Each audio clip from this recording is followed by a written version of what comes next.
Thank you for allowing me to speak now. उपाध्यक्ष महोदय, मैं यही कहना चाहूँगा कि पिछली बार भी इस तरीके से जब बहस हुई थी ठीक 2 साल पहले इसी महीने, और उस समय भी हमने कहा था कि 3 महान वकीलों के बाद आप हमें एक मौका दे रहे हो बोलने की, ये ज़्यादती है। और आज भी हमने सोचा कि मंत्री नारायण स्वामी जी आएंगे, लेकिन अफसोस की बात है उनकी धर्मपत्नी को आज सुना है कि बहुत ही गंभीर तरीके से स्ट्रोक हुआ। सदन की ओर से हम ये कहना चाहेंगे कि उनको we wish her all the best and speedy recovery, and because of which the Honorable Law Minister has substituted here. But I would like to, on my behalf, and I'm sure everybody will associate, we convey a speedy recovery to Mrs. Narayan Swamy. So please have that conveyed to her.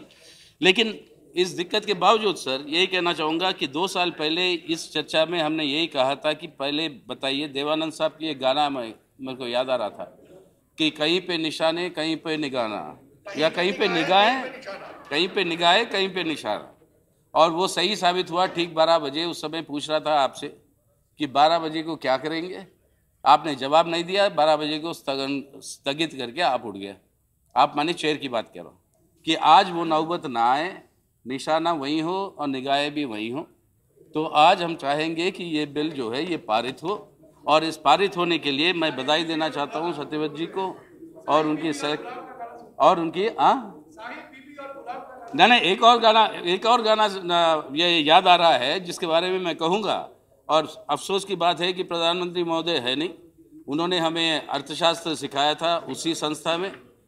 थोड़े दिन वो अध्यापक थे और मैं छात्र था, और वो अर्थशास्त्र जब सिखा रहे थे कि उन्होंने अर्थशास्त्र में 2 बातें कही कि एक तरफ से होता है सप्लाई, दूसरी तरफ से होता है डिमांड।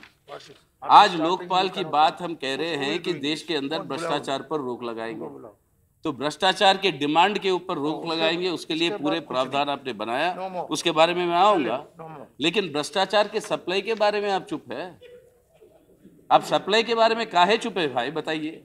हम कह रहे हैं कि आप चुनावी संशोधन लाइए ताकि कॉर्पोरेट हाउस की फंडिंग पॉलिटिकल पार्टीज को बंद करें। बिना वो सप्लाई की भ्रष्टाचार होता नहीं। अब उस सप्लाई के बारे में आप चुप हो, इसलिए आपने, जयराम जी ने एक गाने का इशारा किया तो मेरे को देवानंद साहब का एक और गाना याद आ रहा, और वो गाना ये है सर कि आंखों ही आंखों में इशारा हो गया, बैठे बैठे बैठे बैठे जीने का सहारा हो गया। अब लीडर ऑफ द ऑपोजिशन कहे कि प्राइवेट सेक्टर को मत लाओ, और ये जो है सप्लाई साइड को छुएंगे नहीं। हम सर यही कह रहे हैं, बिना सप्लाई साइड को छुए हुए भ्रष्टाचार पर आप रोक नहीं लगा सकते। अब 46 साल हो गए। 46 साल के बाद 1968 में मोरारजी देसाई साहब के एडमिनिस्ट्रेटिव रिफॉर्म्स कमेटी ने ये लोकपाल या ऑम्बड्समैन का सुझाव दिया। 46 साल में बिल्कुल सही कहा अपने लॉ मिनिस्टर साहब ने कि 8 बार ये विधायक आ चुकी है। इस 8 बार में 4 बार हमारी वामपंथी पार्टियां, मुख्य तौर से हम जिस सरकारों को समर्थन कर रहे हैं उनके पीछे पड़े थे ले आने के लिए। 2004 में इनको भी याद होगा, जयराम जी को जरूर याद होगा कि जब कॉमन मिनिमम प्रोग्राम ड्राफ्ट हो रहा था, इसके बारे में चर्चा करके लिखवाया गया। अब बड़ी खुशी की बात है आज आ रही है, इसके अंदर सहमति है और ये पारित होगी। लेकिन आप नहीं करवा सके उनसे जब तक साथ थे। देखिए साहब, अब ये वास्तविकता कहिए, अफसोस कहिए, जो भी, कि जब तक आंखों ही आंखों में इशारा नहीं होता आप दोनों के बीच में, इस सदन में कुछ संभव नहीं है। कुछ संभव नहीं है। तो इसलिए अब आंखों ही आंखों में इशारा हो गया, ये संभव है। अच्छी बात है, अच्छी बात है। हम आपको भी बधाई दे रहे हैं, हम आपको भी बधाई दे रहे हैं, उनको भी बधाई दे रहे हैं कि आज फाइनली ये लोकपाल पारित होगा। इसके लिए बड़ी खुशी की बात है। लेकिन मैं यही चाहूँगा, इसके बारे में फिर से आऊँगा, लेकिन एक चीज़ सर भाई ये चाहूँगा कहने के लिए, 4 मुख्य बातें थी जो पिछली बार हमने आपत्ति जताई, जिसके बारे में 3 बातों को तो स्वीकार किया गया, और इसके लिए हम आभारी हूँ। पहले ही कह चुका हूँ सत्यव्रत जी से कि एक, मैं उस समय कोट करूँ जो मैंने बोला था। I said sir, I quote, this unqualified assurance must be given to the country and the assurance being that we will enact this Lokpal and the Lokayuktas, unquote. On the Lokayuktas हमने कहा था कि एक model bill भेजिए, जो आज स्वीकार हुआ दोनों तरफ से। अब राज्य सरकारें, राज्य असेंबलीज क्या करेंगे क्या नहीं करेंगे वो उन पर निर्भर है, लेकिन हमारी आग्रह उन सबसे यही है कि इस मॉडल बिल के आधार पर, संविधान के संघीय ढांचे के आधार पर, फेडरल स्ट्रक्चर के आधार पर, उस मॉडल बिल के आधार पर वो अपने अपने राज्यों के अंदर लोकायुक्त 1 साल के अंदर करें। ये जो है आश्वासन आज देश को हम देना चाहते हैं, और ये हमारी तरफ से ये जो है संदेश जाना चाहिए हर राज्य के स्टेट असेंबली को। ये पहली बात तो सही हुई। दूसरी बात, जहाँ तक अपॉइंटमेंट्स का सवाल है, उसको ब्रॉडन करने की बात हुई, लोकायुक्त का अपॉइंटमेंट के बारे में, सीबीआई डायरेक्टर के अपॉइंटमेंट के बारे में, ये जो आपत्ति थी इसको भी, इसके बारे में भी सुझाव आए कॉन्क्रीटली, जिसको हम स्वीकार करते हैं, हम मानते हैं ये सही है, और इसके आधार पर ये जो बिल लाया गया इसको मानने के लिए तैयार। तीसरा, जहाँ तक सीबीआई का सवाल है सर, वो सीबीआई का सवाल के लिए अब वो पेचीदा है, और बहुत सारे बातें हैं कि जहाँ तक लोकायुक्त के अंदर जो केसेस हैं, उस केसेस के अधीन में, लोकायुक्त के अधीन में ही सीबीआई काम करेगी। हम चाहेंगे कि वो प्रावधान हो, लेकिन वो पूरी तरीके से प्रावधान नहीं आया, लेकिन कुछ हद तक तो उसके ओर आप बढ़े हैं। हम चाहते हैं कि आने वाले दिनों में इसको और सुधारा जाए, और 46 साल के बाद क्योंकि फाइनली ये आ रहा है, आने वाले दिनों में इसके अंदर और सुधार होंगे, इस उम्मीद के साथ हम आज की आपकी समर्थन करते हैं। But sir, I'd like to continue quoting what I said then earlier, is that this unqualified assurance, quote sir, this unqualified assurance we must give to ourselves, and like I said earlier, we should assess the process of maturation of our democracy a little more and enact an effective Lokpal and a strong Lokpal, which is neither the government draft nor the Jan Lokpal draft at that point of time. Let us incorporate all the good points and make a new law that will give us a good stage for better accountability, better transparency and better administration. ये तीनों point है sir, unquote, better accountability, better transparency and better administration. अब ये तीनों के लिए जो मुख्य बात, जो मैं फिर अब वापस आ रहा हूँ उसी सवाल पे, कि वो जो मुख्य बात जो है, जिसके अंदर आज अगर भ्रष्टाचार के ऊपर अंकुश लगानी है, तो आज ये ज़रूरी है कि दोनों साइड से भ्रष्टाचार के ऊपर रोक लगाने की ज़रूरत होगी, डिमांड साइड और सप्लाई साइड से। अब आपके मुलाजिमों के ऊपर कार्रवाई होगी, आपके राजनेताओं पर कार्रवाई होगी, बिल्कुल सही है, होना चाहिए, लेकिन जहाँ से आ रहा भ्रष्टाचार का ये पैसा, उनको आप जो है निगरानी से बाहर रखेंगे, ये हम समझते हैं कि सही नहीं होगी। और इसलिए मैं चाहूँगा कि हमारी पार्टी ने और हमने जो एक संशोधन जो मूव किया था क्लॉज 14 के, क्लॉज 14 में हमने संशोधन मूव किया, I quote, any corporate body, its promoters, its officers, including director against whom there is a complaint of corruption in relation to grant of government license, lease, contract, agreement, or any other, including the conduct of public-private partnership projects or to influence government policy through corrupt means, unquote. अब sir, मैं ये जानना चाहता हूँ, I'd like to know what is the objection to this?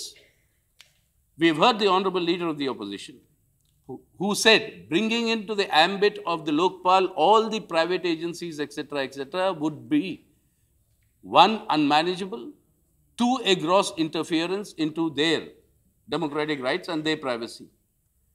Fine, I'm not saying enter into all their areas of private institutions, but whenever a private body, whether it be a corporate or it be a funded NGO, that enters into any contract with the government or government agency, if that contract comes under clout of having been acquired through corruption or through foul means, are you not going to investigate that?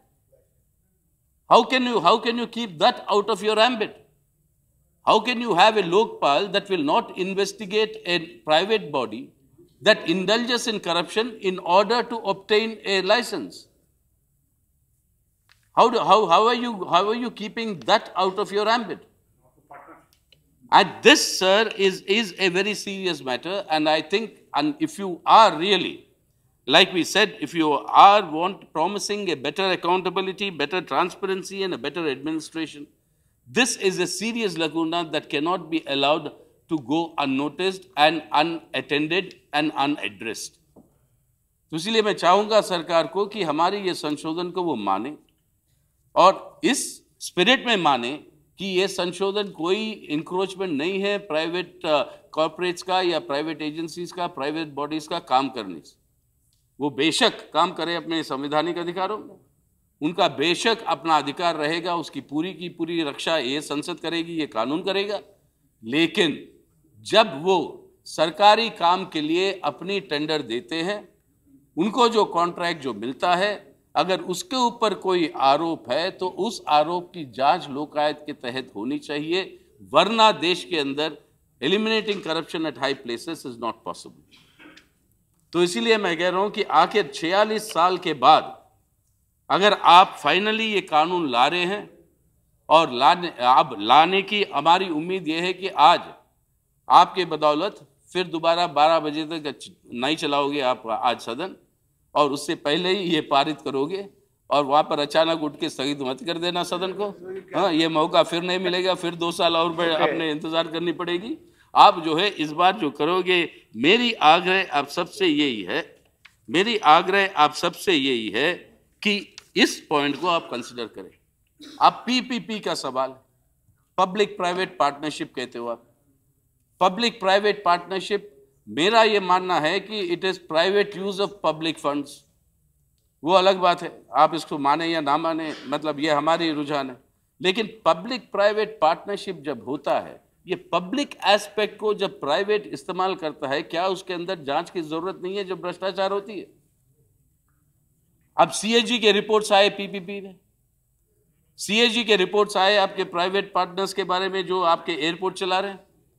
अब CAG आपके एक संवैधानिक संस्था है, उन्होंने कहा कि इसके अंदर भ्रष्टाचार है। तो अब उसको आप अगर इससे बाहर रख रहे हो, तो ये बताइए आप किस तरीके से देश को अपना आश्वासन पूरा कर रहे हो कि भ्रष्टाचार को दूर करने के लिए हम एक इफेक्टिव लोकपाल लाएंगे, एक इफेक्टिव कानून लाएंगे। ये आपको मानना चलेगा ये इफेक्टिव नहीं है, ये कानून जरूर है, ये भ्रष्टाचार के खिलाफ कानून जरूर है, लेकिन ये इफेक्टिव कानून नहीं। और पीपीपी जहां तक सवाल है, वो as good as government business है, क्योंकि public is involve as much as private is involve. अब उसको आप कैसे रख रहे हो बाहर? तो इसलिए उपाध्यक्ष महोदय, आप घड़ी की तरफ देख रहे हो, लेकिन 3 मिनट बाकी है मेरे। हाँ, माफ करना, हिंदी में बोल रहा हूँ शायद आपको, इसलिए थोड़ी या भूख लग रहा है आपको। तो अब जो भी बात है, मैं खत्म कर रहा हूँ मेरी बात, क्योंकि ज़्यादा कुछ बोलना नहीं है, ज़्यादा कुछ बोल चुके हैं। ये ऑलरेडी आ चुका है सेलेक्ट कमेटी के रिपोर्ट में, जिसको हम लोग सब ने ये माना है। और इन सभी संशोधन को मानते हुए मेरी आग्रह यही होगी आपसे कि ये जो संशोधन हमने क्लॉज 14 के लिए मूव किया है, उसके बारे में आप सोचिएगा। जैसे विपक्ष के नेता ने कहा, और 2-3 घंटे हैं अपने चर्चा में, जैसे उन्होंने कहा किसी बात के बारे में आपको सोचने के लिए, जिसकी हमारी पूरी समर्थन है। जहां पर आपको एलिमेंट ऑफ सरप्राइज की जरूरत है भ्रष्टाचार पे काबू करने के लिए, वहां पर यह डेमोक्रेटिक अधिकार नहीं चल सकता कि उनसे पहले अनुमति मांगे। आपने उसके बारे में स्पष्टीकरण दिया, और वो स्पष्टीकरण के आधार पर हम चल रहे हैं कि वो रहेगी कि वो एलिमेंट ऑफ सरप्राइज जो है वो डाइल्यूट नहीं होगा। लेकिन ये जो सवाल है प्राइवेट सेक्टर का और पीपीपी का और फॉरेन फंडेड एनजीओज का, उसको आप थोड़ा, मेरी आग्रह यह है कि थोड़ा ध्यान से उसके ऊपर फिर पुनर्विचार करिए, क्योंकि आपने ये कहा कि 6, 7, 8 ही मूव कर रहे हैं, बाकी नहीं कर रहे हैं आप। बाकी अगर मूव नहीं कर रहे हैं तो यहाँ पर रिलीजियस संस्थाएं के बारे में जो बात की वो बिल्कुल सही, लेकिन उसी के साथ साथ आप चैरिटेबल संस्थाओं की बात की। अब चैरिटेबल का डेफिनेशन क्या होता है सर? अब चैरिटेबल के नाम से बहुत कुछ चलता है देश के अंदर। हाँ, तो चैरिटेबल है, मानते हैं चैरिटेबल है सर, लेकिन चैरिटेबल है नाम से, लेकिन काम होता है बहुत कुछ। हाँ, charity not only for whom, I mean collected from whom, and I mean what is the actual work they are doing. So I seriously urge you to reconsider dropping the charitable institution part of that clause. Religious, yes, we have the right to religious freedom. Everybody has the right to propagate their religion, and that is something that the Constitution enjoins, and that is something that we shall zealously protect. But in the name of charitable institutions, don't open a way for charity for corruption. You cannot have corruption-oriented charitable institutions. And therefore, charitable institutions is something on which there has to be a serious rethink, sir.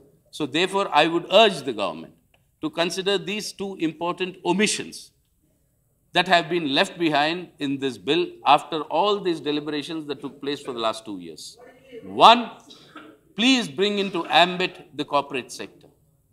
Electoral reforms is something we need urgently, that we should bring about, we should talk about.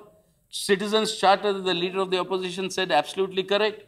Along with this bill should come the whistleblowers bill, and that should be a part, an accompaniment to this bill, and that should also happen immediately. And I wish the government will proceed on that direction. But in this bill, please bring in the corporates, the supply side of corruption. And I'd urge the Prime Minister to continue teaching economics, where he said, you cannot talk of demand without the supply. And please do not talk of demand without the supply. Unfortunately, his demand for lunch has made him go, and somebody else is supplying his lunch. But without the supply of lunch, his demand for lunch also won't be fulfilled, sir. So that's why demand cannot be fulfilled unless there is supply. Therefore, and that supply, now you that supply is what I am asking you also to tackle when you're tackling corruption. So therefore, sir, please consider this clause number 14 amendment that we have moved, and please bring in all the corporates and private sector entities and PPP entities and NGOs in relation to government projects, in relation to use of government funds, that they should be brought under the ambit of the Lokpal. A. And B, please seriously consider eliminating the term called charitable institutions from the clause. Please retain religious institutions, yes, but not charitable institutions, but that can be grossly misused. So मैं यही आग्रह कर रहा हूँ, ये दोनों points आखिरी point, ये दोनों पॉइंट मेरे, मैं आग्रह कर रहा हूँ सरकार को पुनर्विचार करें. जैसे विपक्ष के नेता ने कहा 2 घंटे और है, 3 घंटे और है, या हो सकता है पुरानी अनुभव रात के 12 बजे तक चले हम, लेकिन ये समय जो आपके पास है, ये जिस समय में ये दोनों बातों की आप जरा मेरे आगे स्वीकार करिए. कॉर्पोरेट सेक्टर को लाइए, प्राइवेट सेक्टर को एम्बिट में, और चैरिटेबल इंस्टीट्यूशंस के बारे में दोबारा सोचिए. तभी हम देश को जो आश्वासन दिए हैं भ्रष्टाचार के खिलाफ ये संसद लड़ेगी, इस आश्वासन को पूरा कर पाएंगे. ये काम आप करेंगे, इसी उम्मीद के साथ मैं आपको धन्यवाद दे रहा हूं कि आपने ये समय हमें दिया.